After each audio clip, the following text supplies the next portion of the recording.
자동차를 포함한 모빌리티의 변화가 네. 또 우리가 사는 공간을 좀 바꿀 수 있겠네요. 엄청 바꿀 거라고 봅니다. 자율주행이 되는 순간 우리가 보통 알고 있는 자동차라는 운송 시스템이 아니고 방이 되는 거거든요. 그렇네요. 네. 작업실, 뭐 음악 감상실, 네, 영화관. 그러면은 또 달라지는 게 우리 도시에서 약 13% 정도가 도로로 되어 있거든요. 그 13%나 되는 많은 공간이 다 내가 쓰는 공간이 되는 거예요. 교수님 이 건축도 하시고 방송 유튜브도 하시고 글도 쓰고 계신데요. 글 쓰는 것 자체가 어떤 의미가 교수님에게 있나요? 큰 의미가 있는 것 큰 같아요. 의미가 있나요? 그러니까 책에서 공간 혁명이라는 네. 얘기를 하셨잖아요. 뭐 네. 한 25년쯤 내에 공간 네. 혁명이 일어나야만 한다. 네. 그 이유가 좀 재밌었어요. 네. 25년 내에 공간 혁명이 일어나야 된다라고 쓰시면서 그 밑에 소개하시는 일화는 네. 이제 만약에 그렇게 혁명이 일어나지 않으면 네. 혁명이 일어나지 않는 문명은 이제 붕괴될 것이다라는 네. 다른 분의 말을 네. 인용하시면서 그 얘기를 하셨는데 그게 이제 저는 그 드레이크 방정식 같은 네. 생각을 했거든요. 그 드레이크 방정식은 우리가 우주 안에서 다른 문명을 네. 만날 확률을 계산하는 사실 수학적이지는 않은 네. 식이잖아요. 네. 굉장히 감성적인, 인간적인 식인데 그 식의 모든 것은 다 굉장히 범위가 너무 커요. 그래서 정할 수 없는 파라미터들이, 정하기 어려운 파라미터들이 있고요. 그 모든 파라미터들 중에 가장 큰 영향을 결과에 미치는 것은 우리 인류 문명의 지속 시간이거든요. 그래서 우리가 온 우주에서 우리가 알고 있는 유일한 문명 샘플은 우리밖에 없잖아요. 네. 예제가 우리밖에 없으니까 우리 같은 문명이 오래오래 잘 번성하고 잘 살아남으면 네. 이제 곱하기 우리 문명의 시간을 곱하는 게 이 방정식의 핵심이에요. 네. 그래서 우리 문명이 뭐 너무 짧게 지속된다면 우리가 기대할 수 있는 우주에 있는 모든 문명은 다 이 정도밖에 안 된다. 근데 우리가 뭐 핵전쟁도 하지 않고 평화롭게 산다면 네. 오래오래 인간이 산다면 온 우주에 있는 문명도 좀 이렇게 기대를 많이 할 수 있다. 오래 평화롭게 살 것으로. 그것과 좀 결을 같이 하는 얘기라는 생각이 들었어요. 네. 공간 혁명이 25년 내에 일어날 것 같으신가요? 저는 그냥 모르죠. 저는 전문가가 아니고 사실은 이거는 과학자분들한테 달린 문제인 것 같아요. 이거는 건축가가 할 수 있는 일은 아닌 것 같고 말씀하신 대로 지금의 공간의 이슈는 에너지 이슈하고 너무나 연결되어 있는 문제이기 때문에 뭐 건축가가 디자인 좀 바꾼다고 해서 해결된 문제는 아닌 것 같아요. 뭐 친환경이나 에너지를 절약하는 방향으로 디자인을 해보실 수는 있겠지만 그래도 아무리 그렇게 해봐야 인류는 계속해서 늘어나잖아요, 인구가. 그러니까 그게 그 속도를 못 따라갈 거라고 저는 생각을 하거든요. 패시브 건축이라고 많이 오일 쇼크 이후에 건축에서 많이 노력을 많이 해왔는데 사실 한쪽에서는 계속해서 다른 세상으로 여행 갈 수 있는 교통수단도 발달하고 하니까 에너지는 더 많이 쓰게 되거든요. 그래서 그 속도보다도 훨씬 더 빠른 기울기로 에너지 공급을 늘릴 수 있는 뭔가 완전히 혁신적인 게 그 방법을 완전히 과학, 혁신적인 게. 그게 나오지 않으면은 건축가가 예쁘게 집 짓는다고 해서 해결된 문제는 아닌 것 같아요. 어떻게 지붕을 전부 태양열 전지판으로 태양광 전지판으로 둘러도 네. 한계가 있는 것이죠. 왜냐하면 그게 그 태양광 효과가 많은 지역과 맞아요. 인간의 서식지가 이게 딱 매칭이 되지 않거든요. 서식지 맞습니다. 네. 그렇죠. 바람으로 발전할 수 있지만 바람이 너무 많이 불면 살 수가 없고 네, 네, 네. 햇빛 좋지만 햇빛이 너무 뜨거우면 살 수가 없고 그렇죠. 햇빛이 너무 뜨거우면 또 전기를 많이 쓰고 있고 네. 맞아요. 이게 자연을 우리가 극복하다시피 하면서 살아가고 있기 때문에 에너지 문제는 계속 있는 것 같고 말하자면 그런 큰 세계적인 흐름이 있는 거잖아요. 네. 그리고 이 흐름이 어떤 현 시대에만 적용되는 게 아니라 인류의 역사 전체를 통틀어서 어떤 큰 흐름이 있는데 네. 요즘 맡고 계시는 어떤 건축 프로젝트들이 그런 흐름에 어떤 결을 같이 하는 게 있다고 보시나요? 제가 지금 시행하고 있는 것들은 아직까지 뭐 아카데믹하게 그러한 것들은 좀 한 적은 있어요. 예를 들어서 그 스마트 시티를 아예 처음부터 그냥 스크래치부터 시작을 했을 때는 어떤 도시가 나올 수 있을 것인가. 그 현대 자동차 같은 데서 이제 커미션을 줘서 한 프로젝트인데 그거는 실제로 건물을 짓는다기보다는 작은 규모의 도시를 설계해 보시는 거군요. 한 인구 30만 명 정도의 자급될 수 있을 만한 그런 것들의 어떤 도시를 디자인을 한 적은 있거든요. 그런 시도들은 계속 하죠. 왜냐면 이제 그런 거를 자동차 회사가 관심을 가지는 이유가 지금의 현대 도시를 가장 크게 바꾼 주요 요인이 자동차거든요. 그렇네요. 네. 그러니까 자동차의 트랜스포테이션이 확 바뀌게 다음 제너레이션으로 바뀌게 되면은 도시는 자연스럽게 바뀔 수 있거든요. 그러니까 진짜 혁신적인 자동차를 만들고 싶어하는 분이 있다면 그분은 도시도 함께 생각을 해야 돼요. 그 자동차가 이제는 모빌리티로 확장되고 있잖아요. 네. 그러니까 기차나 비행기는 접근할 수 있는 게 굉장히 제한적인 네. 지역만 가고 자동차는 구석구석 갈 수 그렇죠. 있고 자동차는 구석구석 갈 수 있는데 주차 공간들을 필요로 하니까 네. 그게 반영이 돼야 되고 지금은 주차가 자동차 한 대가 아니라 그냥 인간이 타고 아무튼 돌아다닐 수 있는 바퀴가 달린 무언가를 다 모빌리티라고 부르고 그렇죠. 있는데 이 모빌리티 자동차를 포함한 모빌리티의 변화가 네. 또 우리가 사는 공간을 좀 바꿀 수 있겠네요. 엄청 바꿀 거라고 봅니다. 근데 그 터닝 포인트는 언제 바뀌느냐? 그게 뭐 내연기관에서 전기차로 바뀌어서가 아니고 자율주행이 되느냐 안 되느냐가 제일 중요해요. 자율주행이 되는 순간, 자율주행이 되지 않을 때에는 그 차에 탄 사람은 전방 주시를 해야 되잖아요. 그래서 뭔가 내가 조종을 해야 되는데 그 일을 마치 새로운 마부가 온 것처럼 인공지능이 하기 시작을 하면은 그 자동차에 탄 사람들은 마부가 조종하는 마차 뒷자리에 앉아 있는 사람이 되는 거고 그렇죠. 그럼 뭐 그러면은 책도 볼 수 책도 있고 마주 볼 수 있고 네. 그냥 인공지능이 들어가는 순간 얘는 인공지능 자체는 또 자리를 차지하지도 않잖아요.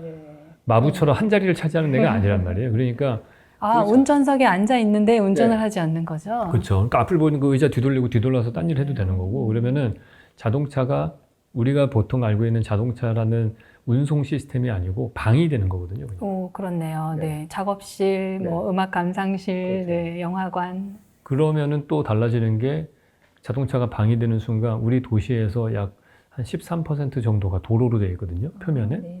근데 그 13%나 되는 많은 공간이 다 내가 쓰는 공간이 되는 거예요. 뭐 지금이야 뭐 음악이나 듣고 뭐 오디오로만 들으면서 뭘 하는지 하지만은 이제는 완전히 그 많은 공간이 다 내 방이 되고 하나의 건물 같은 역할을 하게 되는 거고 그리고 자율주행이 되면 주차장이 또 없어지니까 주차장이 필요 없어지면서 주차장 공간도 우리가 다른 예를 들어서 실내 농장으로 바꿀 수도 있고 뭐 여러 가지로 뭐 지금의 효율성을 훨씬 같은 단위 면적 내에서 우리 공간의 효율성을 엄청나게 업그레이드 시킬 수 있을 거라고 봐요. 어떤 걸 생각하시는지 좀 감이 오는 네. 것 같고요. 그치만 여전히 다음 혁명이 어떤 형태일지는 정말 이게 가늠하기가 너무 어렵네요. 가늠하기 그렇죠? 어렵죠. 네. 보통 그 학자들이 뭐 12시 방향으로 갈 거다. 그러면 그쪽으로 간 적이 없어요. 아, 그런가요? 12시 방향이라고 하면 이제 2시, 네, 2시나 이렇게 뭐 되나요? 11시나 뭐 한 4시로 가는 경우도 있고 막 4시. 그렇군요. 네. 어느 방향으로 갈지 아직 모르고. 근데 어찌 보면 그 최전선에 서 계신 것 같아요. 근데 저 같은 경우는 뭐 공간이나 도시 경관이 변하는 걸 굉장히 나중에 깨닫게 되는데 사실 그걸 이제 설계하시는 측면에서는 좀 한 수 더 앞서서 시간을 좀 앞질러서 보시잖아요. 그 서울과 서울이 아닌 곳에 대해서도 많이 고민을 좀 하실 것 같은데 어떠세요? 근데 저는 근데 서울이 제 최애 도시거든요. 그러니까 서울은 진짜 아니, 가능성이 이렇게 여행을 잔뜩 하고 오신 다음에 서울이 최애 도시. 아니 아무리 여행을 다녀봐도 맞아요. 네, 이게 일단은 한국말 하는 도시고 그거 무시할 수 없죠. 예. 음식도 제일 맛고 근데 뭐 다른 그냥 객관적인 지표로만 본다면은 서울이 다른 도시들에 비해서 훨씬 다이나믹해요. 맞아요. 너무 많은 일이 일어나고 있고 너무나 다양하고 자연 경관도 있고. 네. 경관적으로도 우리는 산이 많으니까 맞아요. 조금만 움직여도 풍경이 확확 바뀌고 뭐 메트로폴리스라고 본다면 이 서울이라고 하는 데는 정말 넓은 지역에서 지역마다의 특징들도 다 다르고 뭐 여러 가지로 가능성이 많아요. 단 공기만 맑아지면 좋겠어요. 그러니까 그게 제일 문제인 것 같아요. 공기만 맑아지면 이렇게 치안 좋고 이렇게 많은 편의시설들이 있는 데가 또 흔치 않거든요. 무엇보다 서울이 제일 좋은 거는 서울은 밤에 안전하기 때문인 것 같아요. 그건 그래요. 다른 데 어딜 가봐도 밤에 그렇게 안전한 곳이 없죠. 그렇게 안전하고 할 거 많고 그러면서도 낮에도 안전하고 이런 데가 없으니까 똑같은 공간이라고 하더라도 어디는 낮에만 좋으면은 걔는 밤만 좋은 거거든요. 우리는 낮도 좋고 밤도 좋으니까 두 배로 즐길 수 있는 것 같아요. 물론 서울이라고 해서 뭐 항상 안전한 곳은 네. 아니지만 다른 도시에 비해서 다른 비교적 도시에 비해서. 네. 예, 굉장히 밤낮이 없다고 네. 봐야 되죠. 네. 예. 옛날에 뭐 스페인이나 영국은 해가 지지 않는 나라라고 했는데 사실 서울이에요. 해가 지지 않는 곳은 맞죠. 서울이에요. 저는 이 책에서 제가 사실 제일 좋아하는 부분이 네. 그 로마의 성당에서 천장화를 아. 보신 그 일화가 네, 네. 여기 또 소개돼 있더라고요. 네, 네. 이제 우리 지중해 갔을 때 그 네. 얘기를 해주셔서 기억나세요? 제가 촬영 맞아요. 중간 쉬는 시간에 갑자기 교수님을 좀 이해하게 된 것 네, 맞아요. 같다고 그 말씀 저도 말씀드렸잖아요. 기억하죠. 네, 네. 네. 저는 건축이라는 것은 물리적인 형상을 가진 거라고 생각했어요. 네. 근데 계속해서 사이버 공간에 대해서 많이 말씀해 오셨잖아요. 네. 저도 뭐 저희한테 얘기해 주신 거 또 다른 매체에서 얘기하신 거를 볼 때 왜 건축가가 사이버 공간 얘기를 저렇게 계속 하는 것일까? 네. 이게 좀 결이 맞지 않는 얘기라는 생각을 많이 했거든요. 네. 그래서 뭔가 이 사회에 무슨 메시지를 던지고 싶은 다른 종류의 메시지도 던지고 싶으신가? 뭐 이런 생각도 해보고 했는데 그날 그 얘기를 듣고 네. 아, 그동안 제가 알고 있었던 어떤 유현준 교수님이 음. 남긴 말들이 네. 퍼즐이 이렇게 딱 갑자기 아. 맞춰지는 그런 네. 순간이었어요. 네. 네. 그때 얘기해 주신 것은 이제 힘들었던 시절, 네. 로마에서 네. 성당을 그냥 우연히 들어갔는데 위를 보니까 천장화가 있었는데 마치 그게 정말 천장에 창문이 있어서 네. 천국으로 이렇게 뻥 뚫린 것 같은 음. 인상을 받으셨다. 네. 거기서 가상 공간을 생각하셨다고 네. 했거든요. 네. 그 얘기가 너무 재밌었어요. 이 네. 책에도 그 얘기를 좀 실으셨죠. 네, 맞습니다. 네. 저한테는 진짜 큰 전환점이 됐던 사건이었고 저희 로마에서 방송 촬영할 때 그 박사님이 그 얘기를 해줘서 되게 고마웠어요. 아, 저분이 정말 날 이해하시는구나. 그동안 오해하고 있었어요. 아, 저분은 진짜 뭘 나에 대해서 좀 많이 이해하시는 분이구나. 그때 깨달아서 되게 감사한 마음이 정말 그때 들었어요. 저는. 그 제가 사실은 그래서 촬영하다가 중간에 네. 이제 뭐 건축물을 남기고 싶다. 네. 내가 죽은 뒤에도 남아있는 건축물, 돌, 뭐 이런 네. 얘기를 하셔서 가상 공간도 괜찮냐고. 네. 그래서 또 여쭤봤는데 네. 그게 제가 좀 생각하지 못했던 차원의 이야기이기는 했어요. 그러니까 저는 건축가다 보니까 항상 공간에 대해서 깊게 생각을 하고 그거에 대해서 뭔가를 설득해야 되고 공간을 만드는 거니까 항상 생각을 하고 있었는데 그 천장화를 보고 나서 아, 공간이라고 하는 거가 이 물리적인 걸로 항상 픽스되어 있는 것이 아니고 피지컬한 게 아니고 인간의 머리가 만들어내는 개념이구나. 그 천장화를 보고서 전 깨달았고요. 그러다 보니까 사실 우리가 태어나서부터 죽을 때까지 시간이 있는데 시간을 어디서 보내느냐에 따라서 우리의 공간이 결정나는데 현대인은 피지컬 스페이스에서 보내는 시간만큼이나 가상 공간에서도 많은 시간을 보내잖아요. 그러면 내 1인칭 관점에서 봤을 때에는 가상 공간 역시 이 건축가들이 생각해야 될 중요한 공간의 한 이슈인 거죠. 왜냐하면 내가 거기서 시간을 보낸다면은 거기서의 어떤 행위나 이런 현상들이 실제 공간에도 영향을 미칠 것이고 그게 이제 우리가 보고 있는 현재 도시 내에 있는 모든 상가들이 망해 나가고 있고 부동산 가격도 상가의 가격이 거의 10분의 1로 지금 낙찰이 되고 그러거든요. 그게 이게 가상 공간에서 이런 가상 공간으로 끝나지 않고 그래요, 네, 항상 사람들 간의 관계도 바뀌고 집단의 행동도 바뀌고 생각 의식도 바뀌고 요즘 젊은 친구들은 더 내가 인스타그램을 하거나 하면은 내가 어떻게 생각한다고 나에 대해 생각하는 거가 중요한 게 아니고 내 인스타그램 홈페이지에 내 사진이 어떤 모양으로 올라갈 것이냐가 더 중요하게 나를 정의 내리는 거가 되잖아요.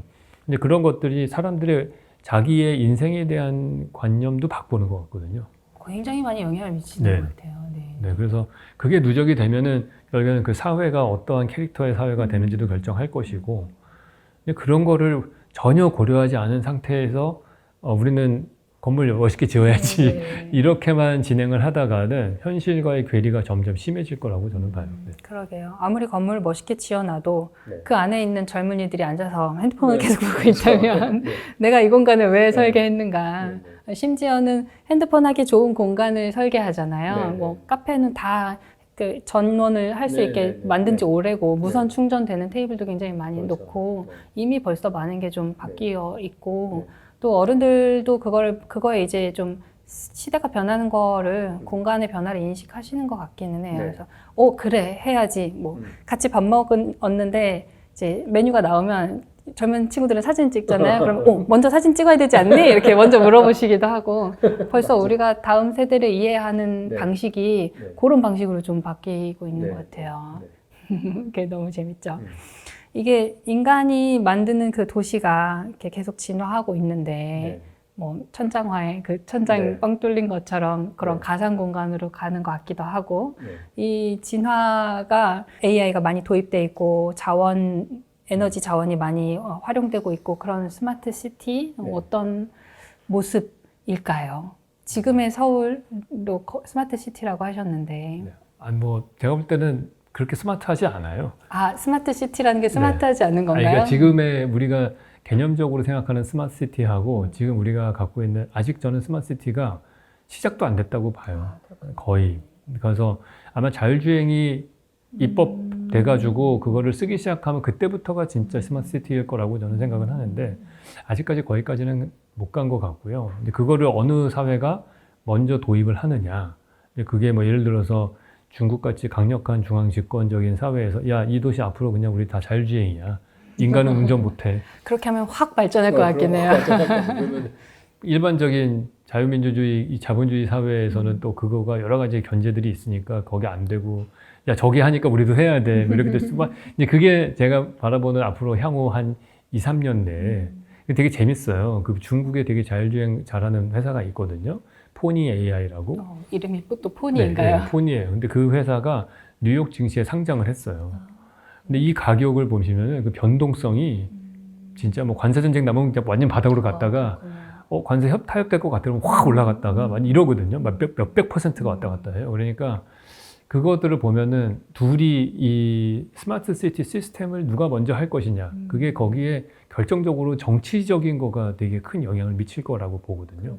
네, 그래서 그런 것들이 어떻게 될지 예측 불가능한 상태이긴 한 것 같아요. 이 책의 내용 중에 좀 뭐 이 책에서만 얘기하신 건 아닌데 그 인포텍처 얘기가 있잖아요. 그건 아마 교수님이 새로 창의적으로 고안해 내신 개념인 걸로 알고 있는데 그런 이 사회를 인포텍처라는 단어로 좀 설명해 볼 수 있다는 생각을 하시는 그런 깨달음의 순간 같은 게 있는 거잖아요. 사실 20대에 그런 깨달음의 순간이 오면 너무 좋잖아요. 내가 그 젊은 시절에 어떤 대단한 걸 생각해낸 다음에 이 테마를 가지고 죽을 때까지 이 테마를 계속해서 재생산하면서 이걸 확장시키면서 할 수 있다면 좋겠지만 그렇지 않은 사람도 있죠. 교수님 생각하시기에는 그런 깨달음의 순간이 언제 어떤 식으로 온다고 생각하세요? 인포텍처라는 그런 개념을 머릿속에서 마음속에서 꺼내게 된 어떤 계기가 그동안 열심히 공부해온 게 이렇게 원래 공부가 계단식으로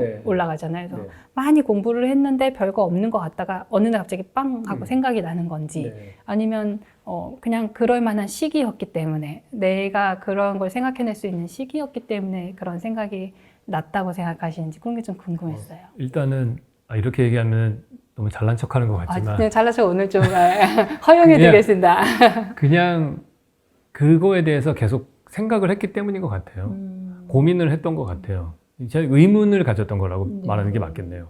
그러니까 저는 공간은 건축가들이 제일 잘하는 어떤 전유물 같이 생각을 했는데 갑자기 타임즈 같은데 뭐 사이버 스페이스라든지 그런 인터넷 스페이스에 대한 얘기들이 나오니까 저 사람들이 컴퓨터 공학자가 왜 갑자기 공간에 대해서 얘기를 하지?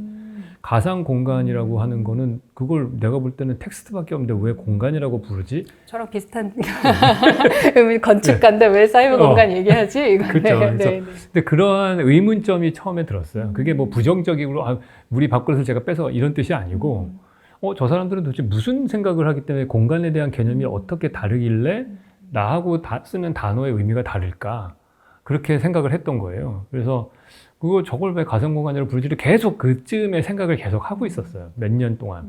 한 2, 3년 정도 그렇게 생각을 하고 제가 때마침 또 그때 그 학교를 MIT를 갔기 때문에 더욱더 그런 그 분위기에 있었거든요. 가상공간과 그때 시티 오브 비츠라는 책을 저희 빌 미첼이라는 학장이 썼는데 그게 앞으로 우리 도시를 어떻게 바꿀 거고 여러분 앞으로 백화점 없고 온라인으로 쇼핑하실 거고 교회도 직접 안 가고 온라인으로 예배드릴 거고 막 그런 얘기를 91년도인가에 책을 썼어요, 그분이. 요즘은 시주도 온라인으로 할 수 있더라고요. 그러니까 그런 분위기가 이제 그 학풍이 있으니까 그런 생각을 계속 하다가 그때가 이제 졸업 논문을 쓸 때였거든요. 사실은 저는 졸업 논문을 다른 방향으로 쓰려고 하고 있었는데 그날 여름에 완전히 그걸 보고서 확 주제를 바꾼 거예요. 그래서 고민을 계속 의문을 갖고서 생각을 계속 해야 되는 게 아닌가. 졸업 논문을 준비하기 위한 어떤 일종의 공부랄까 이런 것은 또 하고 계셨고 네. 그와는 별개로 의문을 계속 네. 갖고 평소에 갖고 있던 의문들이 있었던 거군요. 그거를 이걸로 졸업을 할 수 있을 거라고는 생각하지 않으셨던 네, 그렇진 거네요. 않았어요. 오. 그건 전혀 안 했고 항상 그런 데는 관심이 많았어요. 저는 동양인이어서 그런지 1인칭 관점에 관심이 많았고 근데 항상 제가 서구에서 공부를 할 때는 이 사람들은 객관적인 3인칭 시점에서 주로 얘기를 하잖아요. 그러니까 1인칭 관점에서 봤을 때 내가 공간이라고 느끼면 공간인 거야. 이제 그런 거를 내 개념을 하는 거가 서구 사람들이 봤을 때는 되게 낯설게 느껴졌을 것 같아요. 모닥불 낯설 것 같은데요. 그러니까 그게 개인적인 경험으로 모든 거에 대한 정의를 내리는데 제일 중요한 관점으로 작용을 하는 게 뭐 힌두교도 그렇고 뭐 여러 가지가 그렇잖아요. 그래서 그게 확실히 동양적인 관점이 나한테는 있는 게 아닌가 하는 생각은 들어요. 그래서 그때 그쯤에서 제가 그 가상공간과 함께 고민을 했던 거가 왜 어떤 도시에 가면 아름다운데 내가 살던 도시는 왜 아름답지 않지? 막 이런 고민도 많이 했거든요. 이제 그러면서 나온 게 뭐 이벤트 밀도라든지. 근데 그때는 이벤트 밀도라는 개념을 아직 생각을 못했고. 그냥 걸어가면서 만나는 그 코너와 이 개수들 얘기하셨잖아요. 그 정도로, 상점의 네, 개수. 맞아요. 네. 그거는 좀 성숙한 다음에. 아, 그래요? 그 전에는 이게 뭔가 모든 걸 이제 정보로 생각했던 거예요. 뭐 유럽에 갔더니 뭐 창틀 우리가 이제 그림을 그리면 라인이 훨씬 더 복잡하게 많아지면은 꼭지점의 개수가 많아지면은 훨씬 더 많은 정보를 줘서 이게 더 아름답게 느껴지는 건가? 그래서 막 그걸 계산도 해보고 막 그랬거든요. 티다. 왜 아름다운가를 네. 꼭지점의 개수로 해결해 보고자 하셨군요. 그래서 막 해봤는데 아닌 경우도 있잖아요. 그렇죠. 그럴 수 있죠. 복잡하기만 하고 뭐 뭄바이라든지 이런 데 가면은 전혀 아름답지 않잖아요. 너무 복잡해서 오히려 네. 아름답지 않을 때가 그렇죠. 있죠. 그래서 뭐 근데 뭐 산토리니 가면 아름답고 뭐 종로 뒷골목은 아름답지 않고 이런 고민들을 항상 하고 있었거든요. 그래서 무언가 정보와 관련될 것일 거라는 걸 생각을 하고 있었고 그게 그 천장화랑 만나면서 사람의 퍼셉션, 인식이 되게 중요하구나 느꼈고 그러면서 이제 서서히 뭐 뭐 정보의 종류, 뭐 심볼릭, 뭐 어쩌고 저쩌고 그런 얘기들을 생각을 막 그때 해내기 시작을 한 거예요. 네. 저는 이제 그런 어떤 새로운 개념을 창의적으로 제안할 수 있을 정도라면 이렇게 어떤 영감이 딱 떠오르는 순간이 있지 않을까 이런 상상도 해봤는데요. 말씀하시는 거 듣다 보니까 그냥 끊임없이 계속 공부하고 정리해보고 내가 이렇게 모서리 개수, 꼭지점 개수도 재보고 그걸 분석해보고 이걸 계속 반복하시는 타입이신 것 같기도 해요. 이 책을 쓰거나 하는 것도 그런 방식인가요? 꾸준히 반복 학습하고 다시 정리해보고 생각해보고 이게 보통 교수님의 모습이에요? 옆에서 그렇게 관찰해 주신 거 보니까 그런 것 같네요. 저를 옆에서 잘 지켜봐 주셔가지고 저는 스스로 어떤 사람인가라고 생각해 본 적은 없는데 또 말씀을 듣고 보니까 뭐 제대로 관찰 잘 하신 것 같다는 생각은 드네요. 네. 우리 그 촬영 같이 했던 윤정희 선생님은 그냥 이렇게 술 마시고 이렇게 얘기하고 놀다가 갑자기 영감을 떠올리시는 것 같기도 했는데 오히려 반대로 교수님은 보기에는 굉장히 여유로운 것 같아 보이지만 사실은 안에서 굉장히 공부를 많이 하고 계시는 것 같고 책을 보면서 사실 그 생각을 했어요. 이게 이런 구조로 책을 쓰는 것은 본인이 반복 학습을 많이 한 결과라는 생각을 사실 했어요. 그러니까 우리가 이제 반복한다는 게 그냥 단순히 같은 자리를 맴도는 것도 있지만 책에서 다르게 표현하셨지만 저는 나선형으로 또 표현을 하고 싶은데 위에서 보면 계속 같은 자리를 도는 것 같지만 이쪽에서 보면 올라가고 있는 거잖아요. 그런 식의 반복되는 지만 진화하고 있는 그런 정리를 많이 해오신 게 아닐까. 그런 것 같습니다.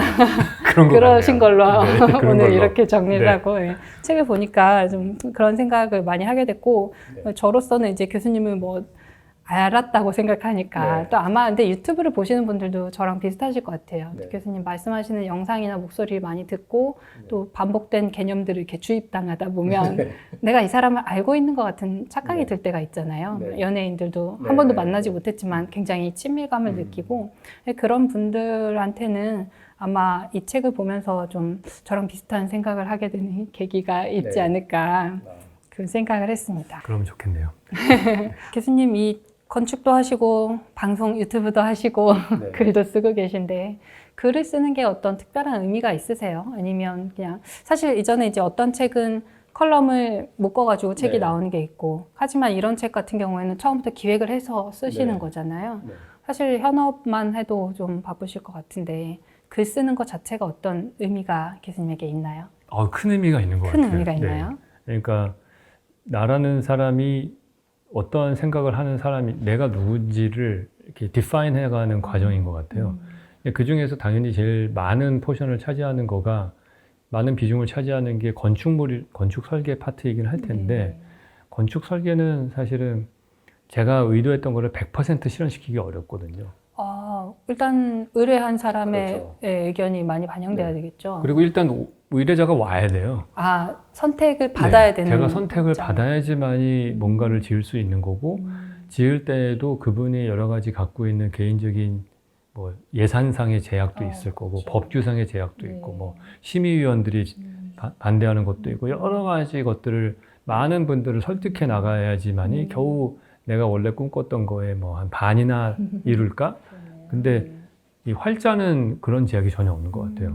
그러다 보니까 사실 건축을 제가 하는 것도 나의 생각은 이런 겁니다라는 거를 이렇게 피력하고 싶은 건데 그걸 통해서 이게 훨씬 더 우리 세상에 훨씬 좋은 거예요라고 얘기하고 싶은 거거든요. 사실은 건축을 맡긴 그 건축주가 네. 자기 생각을 오히려 네. 발현해 달라고 부탁을 하는 꼴이잖아요. 뭐 그거는 전 문제는 없어요. 왜냐면 그분 돈이니까 당연히 그분의 목적은 달성시켜줘야 된다고 네. 보거든요. 그 기본이라고 봐요. 그래서 그분이 뜻하시는 바는 당연히 100% 만족시켜야 되는데 저는 그런 믿음은 있어요. 훌륭한 건축가라면 충분히 창의적이면은 그분이 100을 기대하고 왔는데 나는 150을 해줄 수 있어야 된다.